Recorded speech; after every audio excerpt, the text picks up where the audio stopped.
In this video, we're going to be taking a look at how to hem a t-shirt. So this is one of my own, and obviously it could use a little shortening. So I'm going to just kind of loosely pin it up here. Let's see, maybe about there. And throw a few safety pins in. Great. Across the front, and then also the sleeves. I'd like to shorten up these sleeves a little bit too. And this is going to be the same stitch, which is a 3-thread, 2 needles, and 1 underlooper. And how about just about there? Perfect. Okay, great. Now, I'm gonna get changed and we are gonna fix this up. So we've got our t-shirt here, and it's pinned in place from where I wanted it. So for me, I've got the sleeve pinned up about 2.5 inches, it looks like, and the bottom pinned up about 4.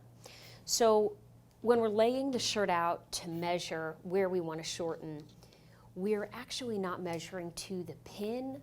More importantly, we're measuring to the crease. The pin is just holding the fabric in place from how it sat on the person's body. So I want to mark that crease because that crease is actually where our new length is going to be. And then when I release that pin and I flatten this out, all of a sudden now, okay, we can see where that new sleeve is supposed to go. Now, I want to measure evenly across from where I marked, which is about 2.5 inches. So I'm going to mark that on the top and the bottom of the sleeve. But then remember, this is not our cut line. This is actually just where the new length is going to be. So we need to leave room for our hem allowance. In this case, our hem allowance is just about 5/8, 3/4 of an inch. So we are going to measure down from our new length line, just like that. Great.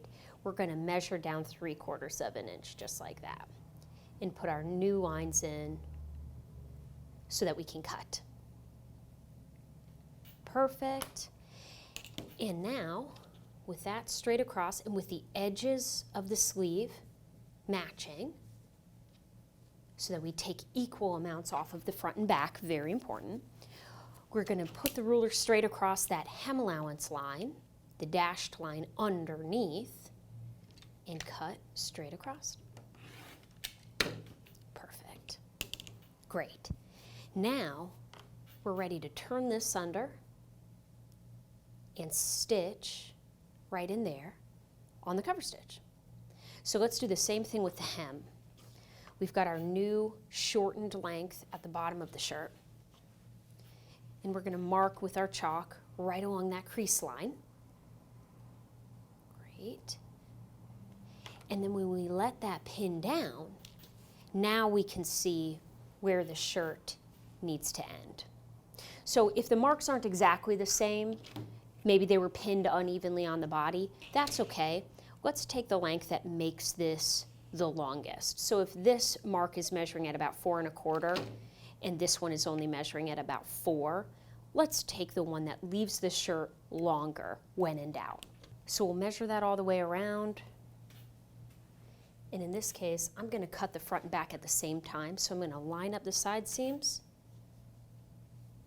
I'm going to line up the edge of this shirt. And I'm going to flatten out all of the extra fabric here so that we don't cut over any wrinkles. We want everything to measure perfectly straight. We're lining up the edge of the t-shirt with the grid itself. And then I'm going to go straight across and make marks for my new hem width. And then we're going to keep that same hem allowance again, which is about 3/4 of an inch. I can see as I measure it. So we're going to measure down to make that second line, which is the actual cut line. Perfect. And then if this shirt isn't too long, it's a little bit long, so we are actually going to cut in 2 parts. I'm going to line my ruler up on the first couple of marks of the cut line I made. And I'm gonna check and make sure that the shirt is right on the grid, lined up before I start. Okay. Now I'm gonna cut halfway. I'm gonna weave the blade down, and I'm just gonna gently move the ruler up. There we go. I don't wanna have to place my blade down again. So that keeps that nice and even, just like that. Perfect. All right, now we're ready to turn our hem allowance under and get sewing. So as you can see from the crease, we've pressed under our 1-inch hem allowance. The only thing that we have to be careful of is we're beginning with the sleeve here. Underneath the arm, in the armpit, this angle is a little bit tighter than the top of the sleeve. So we're gonna start at that underarm seam, and we're just going to try to keep our hem allowance even throughout as we move from the bottom of the sleeve to the top. So again, we're pushing against the guide here and then checking where our fabric is laying underneath. Great, that is where we want it to be. And then I'm reaching around and holding that crease and then feeling right there as I begin to feed. There we go. And let's see. Yes, I can see that going right along the edge of the seam guide there. And I'm just keeping everything in place, and then I'm checking that stitching to make sure that I like the way it looks, that nothing is tangled, nothing is bunching, and everything is looking nice and smooth and clean. I also want to look underneath right now and see, am I catching it? Is my guide positioned at the right space in proportion to the edge of my fabric underneath the sleeve? And I see that it is, because it looks beautiful. It's really covering that stitch well. Great.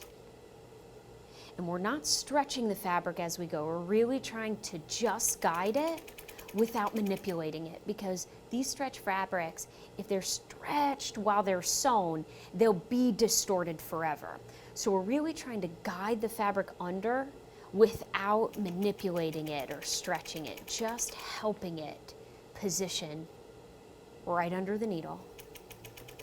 And now we're coming back around. I'm going to snip these threads from the beginning, and we're going to aim really carefully so that we can put this stitching directly over top of where we began. And that is just to look nice and clean and sharp, and to lock the stitches in place.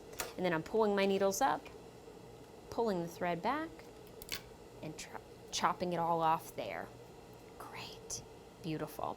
So hopefully we picked a good enough color that it's really hard to even see. That's our goal.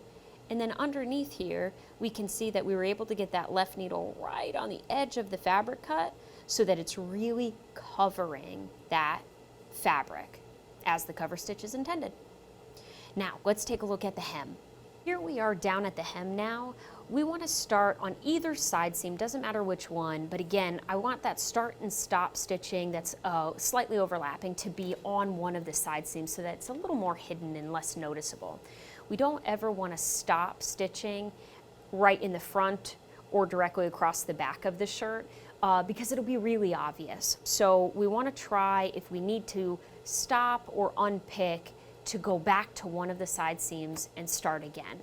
So here we are again. I'm lining everything up with the guide, getting my fabric lined up just right underneath. Great, that's where I want it. And unlike the sleeve, we don't have the issue of having a really tight circumference. The bottom of the shirt gives us more room to run free on a straight seam, which is nice. All right, let's get started.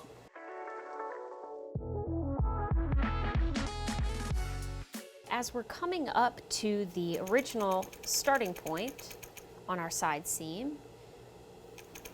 we are just going to make sure that we're aiming for that original stitching so that, again, we can have a nice, pretty overlap so that they'll barely know where we started and stopped. There we go, and I'm gonna raise my needles up, pull it out and see how we did.